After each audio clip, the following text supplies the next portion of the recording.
Polisi memeriksa 6 orang dalam dugaan tindak pidana peristiwa longsornya tambang batu di Gunung Kuda, Cirebon, Jawa Barat yang menewaskan 15 orang.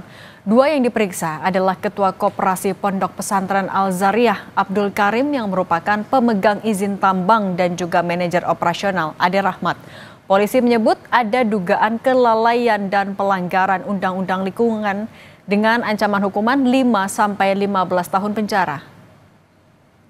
Jadi untuk yang Haji Abdul Karim ini merupakan salah satu, bukan salah satu, tapi pemilik dari izin tambang itu. Kemudian Ade Rahmat itu adalah manajer lapangan operasionalnya yang berkantornya ada di situ juga. Kemudian untuk yang 4 lainnya adalah merupakan karyawan. Ada beberapa pasal yang konstruksinya sudah kita bangun dari mulai KUHP pasal 359, kemudian juga ada JO-nya itu pasal untuk kecelakaan laka kerja, itu Undang-Undang Nomor 1 Tahun 2003, itu pasal 474, yaitu semua ancamannya adalah 5 tahun ke atas. Terkait longsor yang menewaskan 15 orang, Gubernur Jawa Barat Deddy Mulyadi menyebut Pemprov Jabar pernah mengingatkan soal bahaya pengelolaan tambang galian C di Gunung Kuda, Cirebon, Jawa Barat. Namun ketika itu, Pemprov tak bisa serta-merta menutupnya.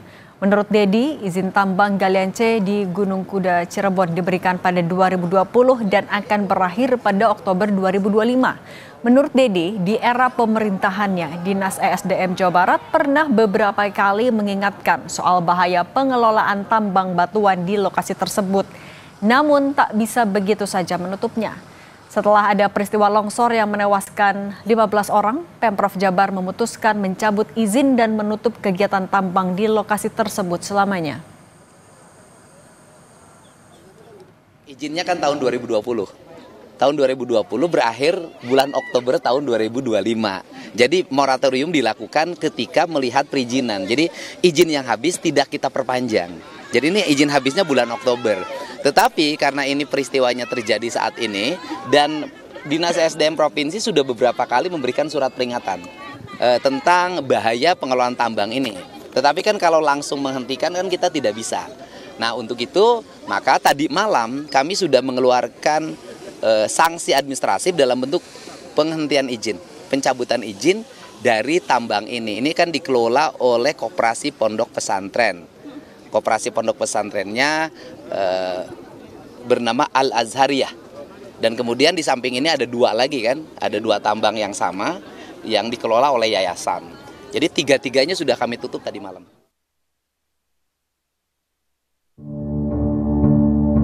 Proses pencarian korban longsor di area pertambangan di Gunung Kuda, Kabupaten Cirebon, Jawa Barat terus dilanjutkan. Polda Jawa Barat mendalami dugaan kelalaian dalam kasus ini. Kapolda Jawa Barat Irjen Rudi Setiawan mengatakan penyelidikan insiden longsor ini untuk menindaklanjuti pencabutan izin usaha pertambangan oleh Gubernur terhadap 3 perusahaan pengelola tambang pada kawasan tersebut.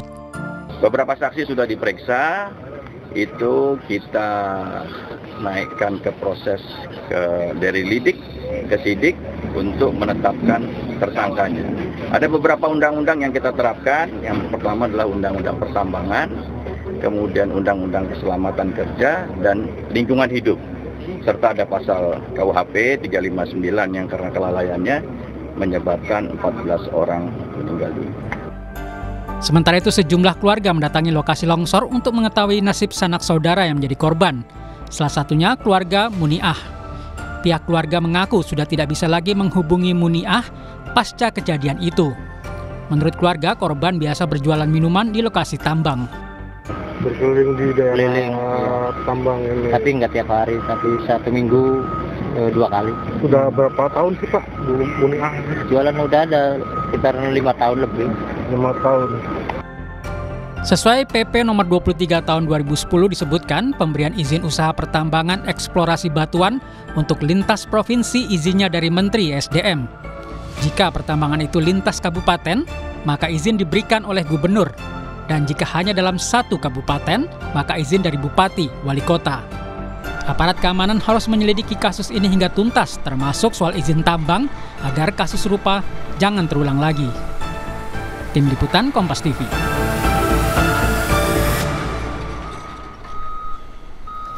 Yang Anda saksikan adalah situasi terkini, Saudara, dari lokasi longsornya galian tambang di Gunung Kuda, Cirebon, Jawa Barat.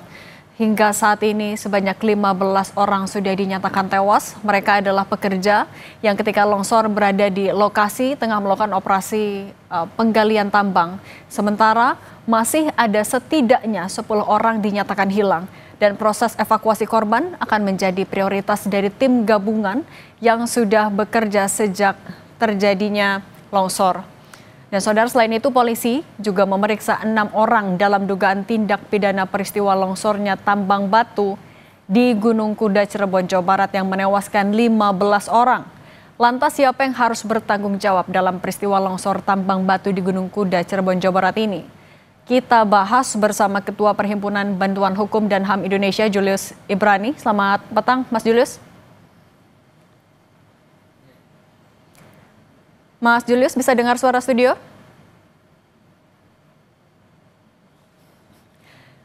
Mas Julius, sudah bisa dengar suara Cindy di studio, Mas Julius? Sudah jelas, Cindy. Terima kasih. Mas Julius, sudah ada 6 orang yang diperiksa. Beberapa di antaranya adalah pemilik izin, kemudian juga manajer. Sebenarnya untuk mencari siapa yang bertanggung jawab, cukupkah kalau hanya memeriksa sampai pihak swasta? Oh, jelas tidak. Kita mesti lihat mekanisme perizinan ini dilakukan melalui yang namanya syarat-syarat administratif dan juga pemeriksaan lapangan. Gitu. Itu sudah harus ada pemeriksaan di mana ketika dia mengajukan izin, apakah dampak lingkungannya positif atau negatif, apakah lokasinya memang cocok untuk dilakukan eksplorasi dan eksploitasi tambang sebagaimana mestinya dan tidak memiliki dampak negatif apapun termasuk longsor dan segala macamnya, dan apakah perusahaan memiliki kapasitas yang memadai sesuai dengan standar untuk melakukan aktivitas penambangan. Nah, kalau dari sini titiknya sebagaimana kami dengar gitu ya, bahwa sudah ada peringatan berkali-kali, sudah ada penyampaian kepada perusahaan, artinya di titik awal ini tidak dilakukan satu proses administrasi dan pemeriksaan lapangan yang tepat. Jadi swasta saja belum cukup untuk dijerat. Kita perlu periksa siapa pihak-pihak dari pemerintahan, utamanya yang memberikan izin bagi perusahaan dan yang memberikan peringatan tetapi tidak digubris, tapi tidak ada tindakan. Jangan berhenti di swasta. Ini ada pihak pemerintahan yang juga harus turut diperiksa, begitu Cindy. Nah Mas Julius, ini kan juga sudah berkali-kali diingatkan sebenarnya oleh Pemda juga, kalau ini tidak sesuai standar keamanan, tapi tidak digubris, tidak ada tindak lanjut, tidak bisa ditutup. Ini salahnya di mana sebenarnya? Nah, itu yang tadi saya katakan ya. Jadi kalau saja sudah ada peringatan dari pihak pemerintahan, meskipun izinnya sudah ada, itu bisa dilakukan penindakan. Jadi pertanyaan pertama, kenapa perizinan bisa diberikan padahal sudah ditengarai, sudah diidentifikasi akan ada masalah jika dilakukan eksploitasi? Itu pertama. Yang kedua, ketika sudah diberi peringatan, artinya pemerintah sudah mengetahui dampak negatif yang akan terjadi apabila aktivitas penambangan terus terjadi. Nah, dari titik sini, maka pemerintah selaku pemberi izin, selaku yang melakukan pengawasan yang ketat, itu harusnya melakukan penindakan dengan mengaudit ulang izinnya, mengaudit ulang mekanisme penambangannya, bahkan mencabut izinnya. Tapi ini kami tidak melihat. Jadi di antara pemerintah dan juga swasta ini sudah bukan kelalaian lagi, Cindy. Kami melihat ini ada kesalahan di dua titik yang sama, ya. Yang mana ini bukan kelalaian tapi sebuah kesengajaan di mana sudah ada identifikasi masalah, tetapi tidak ada tindakan dari keduanya, bahkan masih terus melakukan aktivitas penambangan sampai kemudian terjadi peristiwa yang menyebabkan sekitar 13 orang meninggal kalau tidak salah. 15. Nah ini 15. Nah ini artinya kesalahannya ada di kedua belah pihak, mulai dari administrasinya, kemudian operasionalisasinya, dan penindakan terhadap masalah yang sudah diidentifikasi sebelumnya, begitu. Nah Mas Julius, kalau masalahnya sejelas itu, apakah tindakan hukum yang dilakukan oleh polisi sekarang sudah cukup cepat dan transparan? Kalau cepat, kami belum bisa melihat ini cepat ya. Ketika insiden sudah terjadi, lalu sudah menyebabkan 15 orang meninggal dunia, dan memeriksa baru saja pada titik saksi-saksi dan hanya di pihak perusahaan saja, kita belum melihat skema yang holistik dari pemeriksaan ini. Kita melihat skema yang masih terputus. bahwa skema ini tidak mengikuti mekanisme perizinan dan operasionalisasi pertambangan yang dilakukan. Nah, ini yang belum bisa dilakukan oleh kepolisian, sehingga kita belum bisa mengatakan ini transparan, kemudian belum bisa mengatakan ini menyeluruh, belum bisa juga mengatakan ini bahkan pemeriksaan yang relevan dengan persoalan pertambangan yang terjadi. Jadi dengan bahasa singkat, ini belum nyambung ini antara pemeriksaan dengan peristiwa yang diperiksa, begitu, Cindy. Oke, menegaskan berarti seharusnya dengan fakta yang begitu jelas, seharusnya polisi bisa dengan mudah untuk membuka kemungkinan saksi baru yang diperiksa selain dari pihak swasta, kan? Saya pikir ini bukan kemungkinan lagi, ini sebuah kewajiban. Ini kewajiban, saya tegaskan lagi Cindy, ini kewajiban. Bahwa aktivitas pertambangan itu diawali dengan mekanisme perizinan, dan mekanisme perizinan itu dilakukan oleh pihak pemerintah. Mengidentifikasi masalah, mengidentifikasi konsesi pertambangannya, syarat-syarat administrasinya dan yang lain. Sehingga dalam logika sederhana kami, hulunya ini adalah di proses administrasi di pemerintahan. Maka klaster pertama yang harus diperiksa oleh pihak kepolisian adalah pemerintahan itu dulu. Bagaimana pemerintahan memberikan izin, apakah Anda sudah mengidentifikasi akan ada masalah yang berpotensi terjadi di masa depan ketika aktivitas penambangan dilakukan atau tidak. Ini dulu. Setelah itu baru pihak swastanya yang melakukan aktivitas pertambangan, dan baru juga dia periksa apakah peringatan-peringatan itu dilakukan secara formal atau informal, hanya verbal saja by phone, gitu ya. Apakah mekanisme administrasi peringatan 1, 2, dan 3 ketika tidak dilakukan maka izin dicabut itu juga dilakukan atau tidak.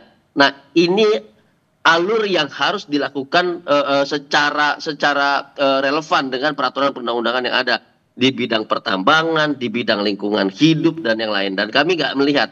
Jadi ini kewajiban memeriksa secara holistik, hulunya ada di mekanisme administrasi pemerintahan, hilirnya ada di swasta, dan ini paralel, tidak bisa dipisahkan satu sama lain. Justru kalau dipisahkan, ini membuat satu kecurigaan penuh di mata masyarakat, kok seolah-olah ada pemeriksaan yang tidak lengkap, terpisah, sehingga jalan ceritanya terputus. Maka timbul pertanyaan yang lainnya, Cindy. Ini siapa yang mau diselamatkan dari peristiwa ini, kan begitu? Oke, baik. Mas Julius Ibrani, Ketua PBHI, terima kasih sudah berbagi di Kompas Petang. Saya selalu, Mas Julius.